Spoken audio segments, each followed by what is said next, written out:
Hey guys, my name is Nick and welcome back to the channel. The Titanicus t-shirt is back on. Can only mean one thing, we are heading back to the Warlord Titan. Now it's been a few days since I've done a video and certainly one since I've done an update on the Warlord Titan. That's because the UK last week had a heat wave. Well, we call it a heat wave. It hit sort of 38 degrees over here. Meant it was pretty damn difficult to do any painting whatsoever. I did a little bit of making, a little bit of building and so on, but yeah, trying to paint in this quite hot room that's around me here with all the lights and everything else, yeah, was pretty damn tricky. So pretty much almost a week off of painting, but painting has resumed and it's time to give you a tour around the torso of the Warlord Titan. So let's get straight into the video.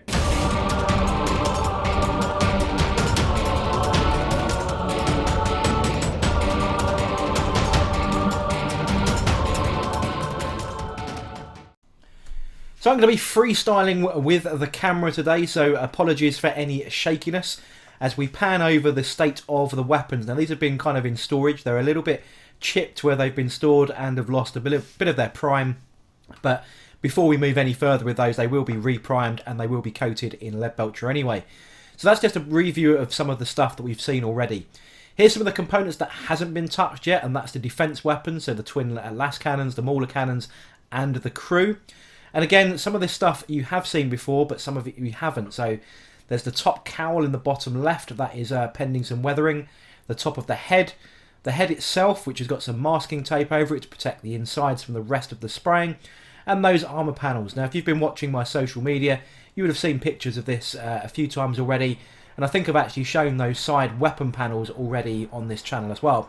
So a few things you've already seen. And then just as a recap, we're just going to go across the legs before we move into some new content. So just wanted to see, you know, with the freehand camera, just panning up each of these legs to the points that you've seen before. And then we can move into the grand reveal of where we are with the torso. So you can see just how high this is, that I've had to freestyle the camera or freehand the camera just because it is so damn big. But be aware, we do have new stuff that you wouldn't have seen before, and this, as we move up and pan out, is the mighty torso. So I'm gonna pan around and show you all the different angles a little bit closer up, but you can see now that most of these armour panels, in fact all of the armour panels, bar that top head cowl, have now been attached. Using my favourite JB Weld once again, just to make sure it never comes off. Though I have heard a few people that do magnetise it just to reveal the detail underneath, but I'm not going to bother with that. So just sort of, you can see the size of my desk, which is pretty big, and you can see this thing just dominates it. So all I've done is just strip the legs out, get everything else out the way, so we can have a look at the detail. And we start off with these very large sort of lights that are at the front. I've painted those with Tamiya yellow and mixed with white. The torso itself, painted exactly the same way as the leg sections with all the metallics. So go and recap yourself on any of that. But you can see all the LEDs, all the lights have all been painted in a mix of yellow or red. As we pan around this bottom right hand side or left hand side, depending which way you're viewing from, you can see the front yellow panel that I've applied with one of those Forgeworld decals, and then that rear panel with a couple of stripes on as well. And then we've got those arm plates as well. And you can see that on the yellow I've done the weathering, but on the blue sections I have not.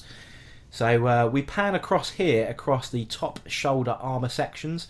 So all the gold work's been done, the yellow work's been done, and I've applied AK Interactive's streaking grime effect to all of the panels. And a little bit of rust effect going on this one, just for good measure.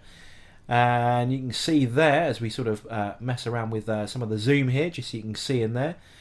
Lucius, which is the Forgeworld that this Titan is created from.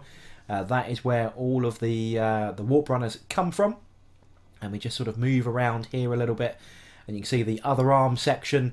Not quite as much detail on the other one, where I've gone with the big Mechanicum symbols. I'm using those Forgeworld, unfortunately discontinued decal sheets.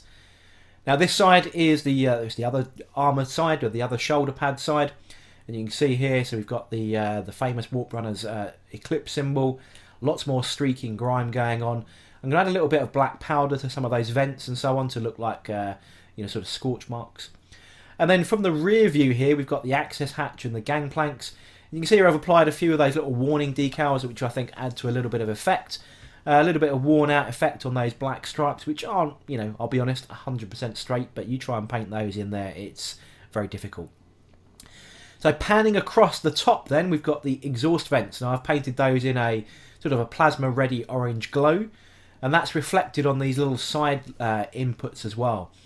And you can also see I've applied lots of heat burn and heat damage and buckled paint across the top here where all those streaks are coming. And I'm going to zoom in a little bit here, and you can see all those sort of crackled effects. Now what I've actually done to do that is use the Agrelin Earth crackle paint from Games Workshop. It's one of their basing paints that cracks up. You normally apply it to a base and it will just crack, and then you can just leave it as that. But what I've done is then painted over that in a rust colour, so it looks like it's bubbled and cracked the actual top paint itself, and that gives it the rust effect I really wanted to go for, because this is where all the heat exchange and all the energy for driving the Titan really is generated from. And then we've got across the top, as we pan across, those void shield generators. But that was the effect I was really going for, just really using this this crackle paint to try and instigate sort of where paint has lifted and cracked due to heat damage. And at the front, those four energy exhaust systems, or in exhaust systems, or air intakes, again all painted in that same red glow. So there we go then, guys. I was hoping to try and bring you a completed torso.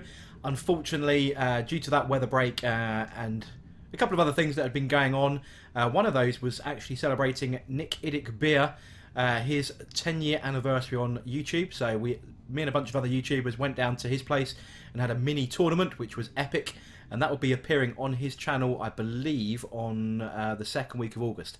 So look forward to some of that. But yeah, I was hoping to bring you a completed torso, but that delay in painting meant that I haven't, so I've got those few little bits left to go. So the top cowl over the head, the actual head, but we're keeping that separate, and a little bit more weathering, and that is pretty much it. So we're probably, what, 95% done. So that's good enough for me to do a video, and I thought I'd share it with you. But I hope you are enjoying this series. I hope you learned something new about some of the techniques maybe. But if you did, don't forget to like, comment and subscribe, and I shall catch you guys on the next video.